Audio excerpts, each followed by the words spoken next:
Hello and welcome back for my video about synology. In this video I will show how you can create your own volume, and if you have a big disk array, I will recommend you to create multi-volumes, and I will show you how to do it.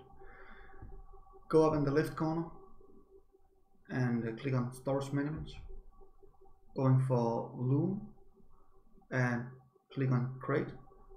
You can see I have my RAID group 1 here, my primary RAID, and it's located under group 1. It's a RAID 5, and this is my BTIFS is my file system. You can change it if you want, but I think that's fine. And this is the how many gigabytes you want, and in this volume I only want 200.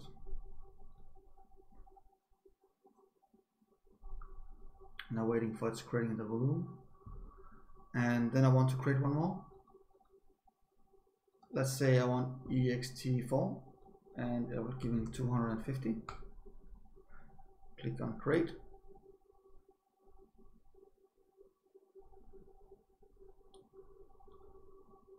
and then I want the last one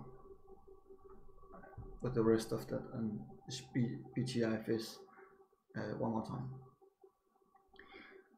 And then you can see the BTIFS is not 100% ready, but the ext4 it's following the disk because I've created the RAID group before, and it's not ready to use 100%. I will recommend you to not use your synology NAS before your RAID is totally created, just for your own sake. So thank you for watching, and I hope you enjoy this video. If you have any questions, please make them below and I will try to answer everything. I hope you want to subscribe my channel and like this video, and of course share it with your friends. See you next time.